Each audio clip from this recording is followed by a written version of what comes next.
Hi, it's Sean McKay. I'm going to be doing my training tonight with you guys. So my theory that I'm using is ACT, which is acceptance commitment therapy, and what it does is helps the person accept what their problems are and put them in a mindset that they don't allow them to bother them anymore. Um, it uses language um, and certain ways of talking to help the person understand to look at things differently.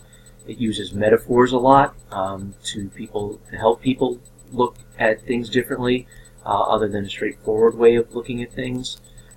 It also uses mindfulness training to get people to become rooted in the here and now. Um, as we know, with rumination and different things that go on with problems that people have, they end up living in the past over and over again, especially when it comes to certain circumstances that they experience. Um, so, with that said, mindfulness brings you into the here and now. It's not the Buddhism, it's not things like that, but it's a uh, technique or a series of techniques that help the people root themselves into the here and now, so that they, feel grounded, that they're not living either in the future or in the past. And again, it deals with a lot of language. It deals with a lot of talking to the person and helping them understand, um, looking at things differently than they would normally. Where it's like glass half full to the glass is half empty. So we use that type of language to help them, you know, ground themselves. Um, the person I'm using tonight is Annette. She's a 35-year-old female who is married to another woman about 5 years. She has a 15-year-old son from a previous marriage that ended when her husband was killed in Iraq uh, during the war.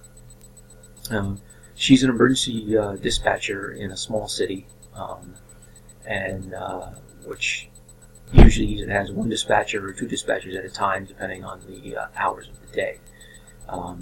She has, she's still attached to the husband's family. She still keeps in touch with them, um, meets with them quite often. Her grandson, goes over there quite often. Uh, she has a mother and a father that have been married for 35 years. They have no issues. Her present wife is an ICU nurse at a local hospital. Um, their marriage is going well, but as of late, they've been having some issues, which and that relates to the issues that she's having at work. Um, Recently, she's had a incident where there was a bad accident in town. There were several phone calls being made because it was on the main stretch of road. People were calling in that somebody was trapped. Um, Being a dispatcher, she was fielding all these calls and dispatching the appropriate uh, services to it. At one point, she thought she might have heard the screams of the individual, but she's not entirely sure of that. She's been having issues in regards with sleep, uh, regards with her rumination of the incident and different things. She finds that she's having trouble concentrating at work, and just in general having difficulty with things. She's found herself that she's short with her wife and having difficulties in general and that type of thing. So, with that, this is that. Good evening, Ed. How are you? Um, this is our second meeting. Um, as I explained before, we were using ACT as our basis of work together. And as I explained before, it's a series of using different languages and just the way we talk to each other, um, and looking at things differently to kind of understand where our problems are and ground ourselves to the here and now, it uses mindfulness techniques, which I'll get into in a little bit, and it also uses metaphors to kind of look at things differently. Why don't you explain to me what's going on real quick? I don't know, like I said last time, I just can't really seem to snap out of it, for lack of a better term.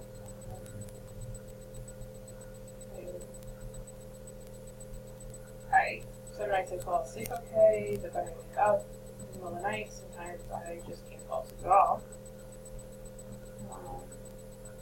Sleep, I don't know what it is, but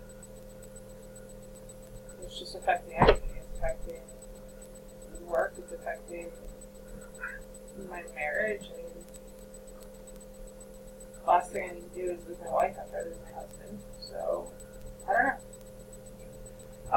Do you find yourself having thoughts in regards to the incident itself throughout the day? Are you having any nightmares or anything in regards to that?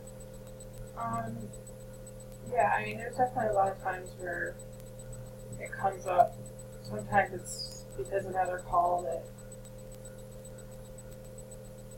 just kind of reminds me of it, and then I just can't seem to, function well the rest of the day, or there's plenty of times where, I wake up at night and I'm in cold sweat. I can't figure out if, I'm more upset about the situation, upset about myself, questioning, if I could have done anything different or, whatnot. So I don't really, So what you're telling me, you're having great difficulties after the call, trouble sleeping, second guessing yourself, and just in general not having a stable environment right now because of your mindset. I assume that's the reason, yeah. Okay. All right. So this is Aki. I like Aki. This is our therapy cat. So she'll give you some time. We find out when people are stressed, she comes over just to say hi. Say hi to Aki. So I see right now that you're a little stressed out. Beyond a little bit normal. I can see that you're not concentrating and you're just in general kind of uptight. So I was wondering if you would like to try a mindfulness exercise right now that we like to use to kind of relax you. And what we call is the leaf down the stream. Try it. Okay, so what I'd like you to do is to close your eyes and imagine you're walking on a nice fall day down a pathway, and there's a stream that's next to you. It's not a large stream, it's a small stream. You can hear the babbling brook. There's some rocks there. It's going at a pretty good speed. And can you hear it? Okay. So just take a second and concentrate on that. Feel the warm air and the last vestiges of summer gone by, and when the midsummer going on. You got the fall colors of the leaves going on, and you notice a particular leaf, rather large, that falls off the tree that's in front of you. You notice it fall, and you notice it fall into the stream. And as you watch it go down the stream. And you're intrigued by it, and you begin to walk along at a slow pace, watching the leaf. It goes over a rock, swirls around. It's staying up. You're not sure exactly why it's staying up, but it's floating on top of the water. You notice that? Mm-hmm. Good.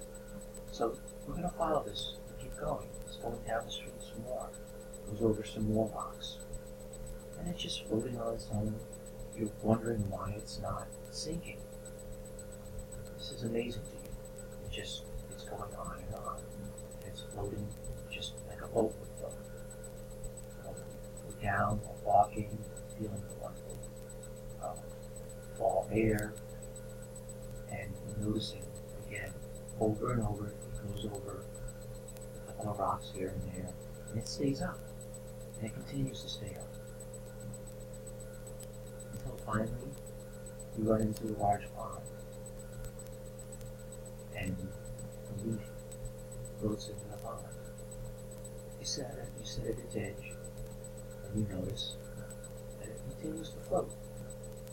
It's caught in a little whirlpool, and it's just caught there. You notice that? Just watch it for a minute or two. Just watch it swirl around, back and forth as it floats on the whirlpool.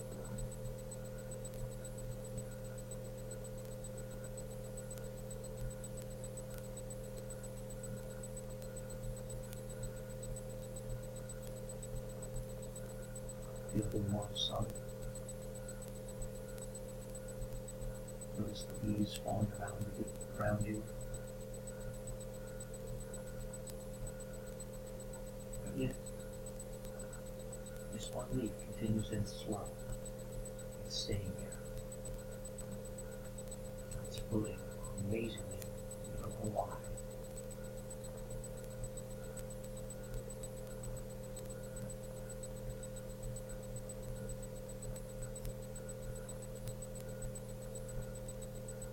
And then you notice that it gets caught. It's starting to sink a little bit. It's fighting. It's fighting the best it can. It's caught in the whirlpool. It's getting sucked down. And finally, it disappears. Yet, you feel good. You got the warm sun on your face.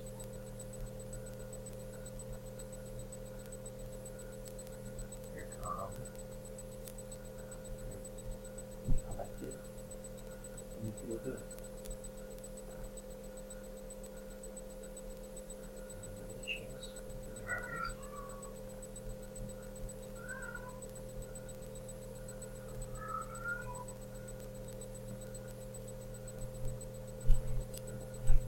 How do you feel?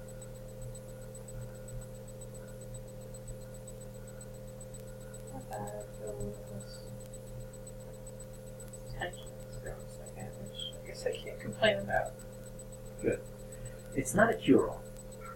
Again, well, our minds work in different ways. Our bodies are connected to our minds, and what our minds feel and what we deal with, our bodies react to. So, your body's dealing with the fight and flight syndrome. You know what fight or flight syndrome is? So basically, when we get ready to do what we need to do, we get in that fight or flight syndrome. We're going to run, or we're going to fight it. And because of your job, you're a consistent fight or flight syndrome. It's a little harder than being a firefighter or a paramedic or a police officer because you are tied into being on the phone. You can't be there to see the incident. So part of it, your mind creates different things, and you're hearing things that aren't privy to those other people. Correct? Yeah. So, okay.